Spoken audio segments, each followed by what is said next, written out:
Our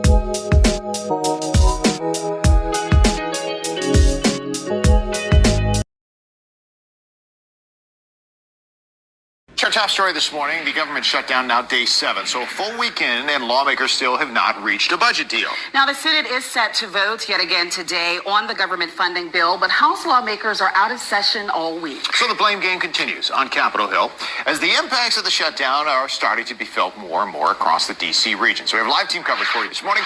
Maureen is following the latest on the ripple effect in D.C.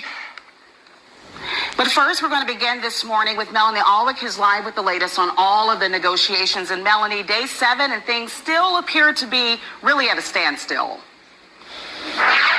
Yeah, so the Senate will reconvene today. Senate Majority Leader John Thune saying he's going to keep going at this, trying again and again to see if anyone's positions are changing. But now, after a 5th rejection by Senate Democrats, it feels like some of these positions are locked in. Monday's votes on the Senate floor showed no sign of any change. First, the Democrat funding proposal was defeated. Then the Republican proposal failed. Some senators were absent, so this time Republicans got only 52 of the 60 votes needed, still 8 short, even with 2 Democrats and an independent voting with them. Democrats continue to hold out for an extension of tax subsidies to keep ACA healthcare premiums from doubling or tripling by the end of the year. Republicans promise to deal with those issues after Democrats vote to fund the government and end the shutdown.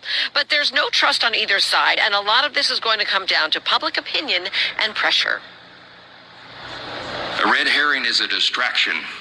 They decided that they would pick a fight on health care. Well, let me look right into the camera and tell you very clearly, Republicans are the ones concerned about health care. Republicans are the party working around the clock every day to fix health care. It's totally on them, actually. They're the ones that dug the $1 trillion hole on Medicaid. Democrats voted against that. They're the ones that let the ACA tax credits expire. Democrats wanted that. In fact, in the Senate, they're offering legislation Senate Democrats are offering legislation to address those concerns. Republicans are voting against it. So this is kind of on them.